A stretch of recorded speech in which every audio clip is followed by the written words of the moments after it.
Hi. Can you hear me all right? Yes, we can. Yes. Okay, great. Thanks for having me in again.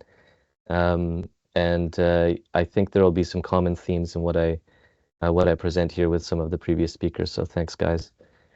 So yeah, here it is. What's the deal with chickens, AI, and creativity in education? I'm Josh Thorpe, an academic skills advisor or learning developer from University of Stirling, and here's me uh, taking advantage of this opportunity to promote my new book, AI for Students. And thinking about Jerry Seinfeld while I do so. Um, my role involves helping students get their work done, um, strengthen their work, and get their work done in ways that are more effective for them, suit them, a little bit more fun, and so on, lower their stress through that process, and so on, and to help academics to help students do that. So I come at this whole question of the use of AI in uni from that perspective. What is the student experience of all this? So let me just jump straight in. Right. So ChatGPT came along, and uh, the education sector felt in crisis. I'm sure you guys felt that too. Teachers and educators worried that AI would ruin the whole system. Institutions scrambled to adapt to AI, setting rules and policies for students and staff rather slowly in many cases. And I think some of us are still waiting for answers. And whether or not our institutions have come up with policies and practices that help us, we have a great diversity of opinions still about whether and how to use these tools.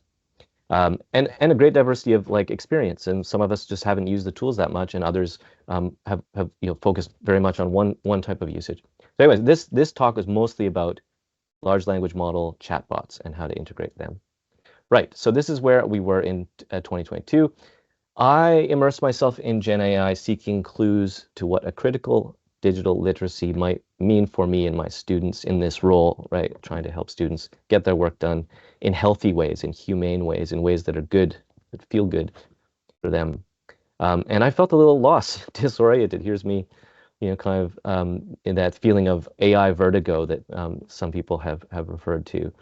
Um, but like many people, I started, my first attempts were to ask the bot to do stuff for me. And one of those things is answer a question for me, plan my trip to, England or whatever, uh, or, write me a sonnet or something. So my first thing was write me a joke about chickens in the style of Jerry Seinfeld.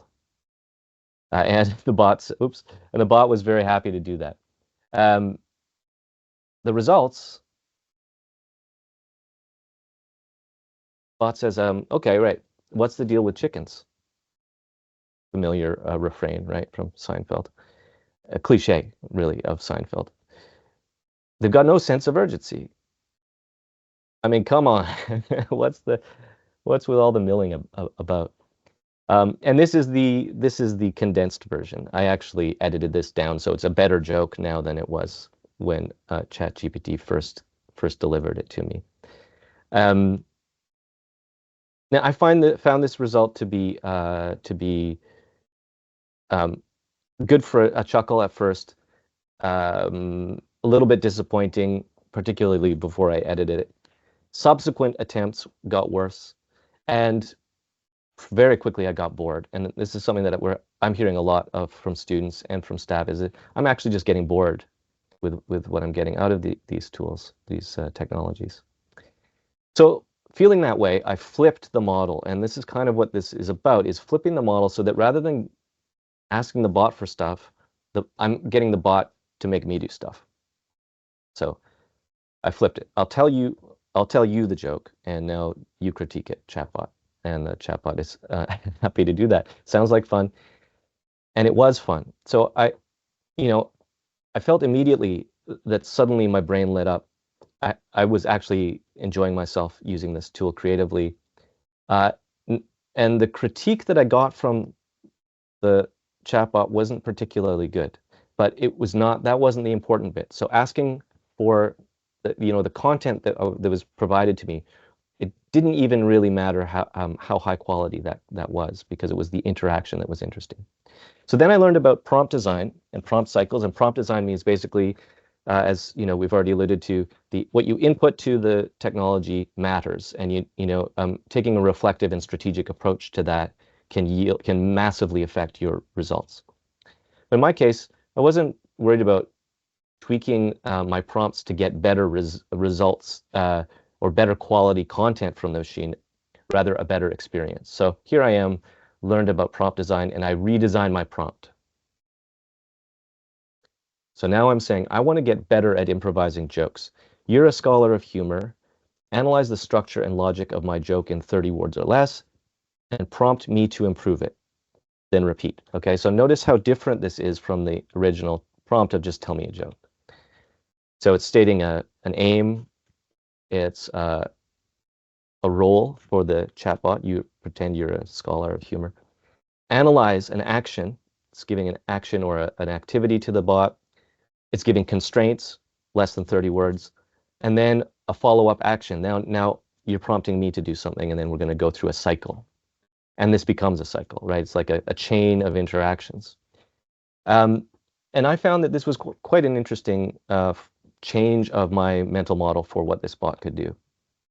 And interestingly enough, I found that later that day, the next day, washing the dishes, doing whatever, I was still thinking about some of these interactions, the jokes and the things that the bot was causing me to think about the jokes. And as I say, the scholar of humor thing wasn't that great, right? It was okay. It was enough to point to things that I maybe wasn't thinking about. So like Jerry says, I'm thinking about Jerry Seinfeld while I'm washing the dishes. I'm trying out new jokes with my partner, as she will attest. The jokes weren't getting better, but I was enjoying myself, right? And I was thinking more about word choice in jokes, structure, pace, rhythm, and all of these things that I never paid enough attention to before, or for my own interest in humor and how it works. So this was an interesting place to arrive at, thinking more. And so I came up with a kind of a credo for myself. Am I thinking more? Yeah, I want to think more, not less, with generative AI. And that was sort of my benchmark for, how am I using this tool? I think that might be one good way to introduce criticality to students in the classroom. Like, what's happening here in the overall experience? And going back to that previous slide, is it part of a bigger system where, it's not just about the interaction with the bot, but do you bring that into other venues and scenarios and so on? So the most important thing about AI is not AI, or it's not artificial intelligence, it's you. This is kind of a chief message in the book. It's the human intelligence, and others have said this today. Let's put the human at the center. For example, okay, now let's get to something that you might use. Quiz me for active recall. So don't just ask the bot for an answer. Ask the bot to ask you for an answer, right? Active recall, as we know, good learning practice. So here's an example.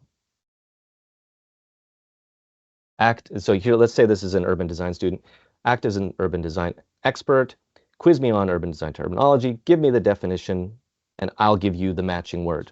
So practice in discursive language, etc., or in subject-specific language.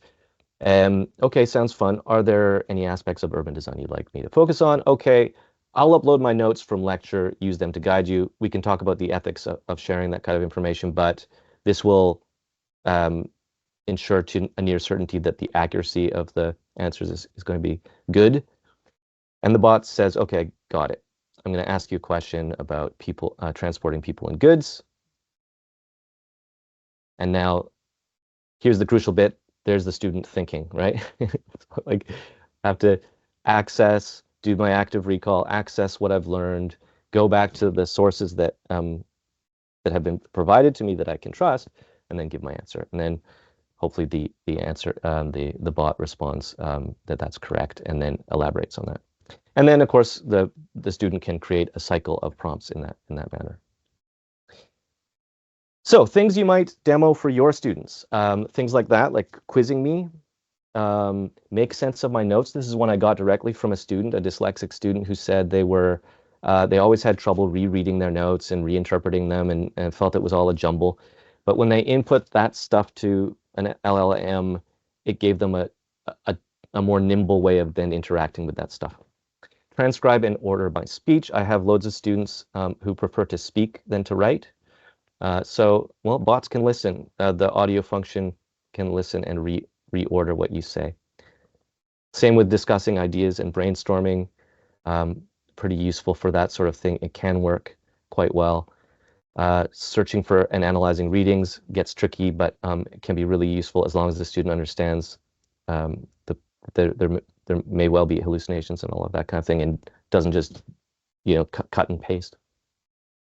And planning an essay or a project. Now, all of this, of course, needs to be all of this needs to be understood that it's not the output of the bot that we're interested in, it's how that output makes us think. So all of these things, the student needs to be taught not to take those things on faith, but then to use them as an instigator, as a spark. And they need to be taught to tell the bot to stop, right? Sometimes. So don't give me all the answers, for example. Is that 1 minute? Josh. Yep. Okay, good. So introducing criticality in that sense as well. And all of these approaches are student-centric. They're all interactive and encourage student critical thinking by the kind of model that I'm proposing, But they also treat AI not as a content mill, but as a space to play in, or pick your metaphor, as a virtual classroom, as an audience to practice in front of. So there's actually kind of just a low-stakes behavioral thing happening there, where the student's actually practicing behaviors of intellectual discourse in a safe, hopefully in a safe space. But I point out that the metaphor of tool is not appropriate in this usage of ChatGPT and so on. I see this metaphor used all the time, and sometimes it's appropriate, absolutely, but let's not overuse the concept of AI is just a tool, because it minimizes the complexity of the risks, the problems, the cautions, and also the opportunities to create interactions that are more complex. And that's it for me. Just a kind of an invitation to get in touch with me. Please check out the book, promptlybooks.com/AI.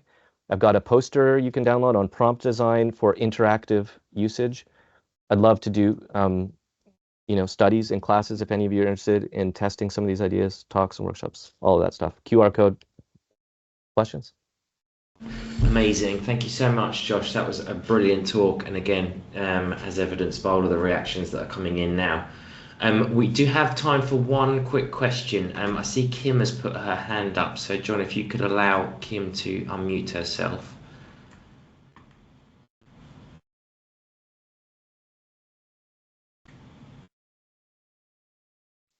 Should be set now. Actually, I think I was so excited by the slides that I might have pressed that by mistake. But I'm in the I can just comment that I'm actually in the process of reviewing Josh's book, and the more I look at it, the more useful I found it for myself as a learning developer and sort of academic skills lecturer. So that wasn't a plant of a sort of praise for you there, Josh, but the book's really interesting, and that was great to hear that talk about it as well.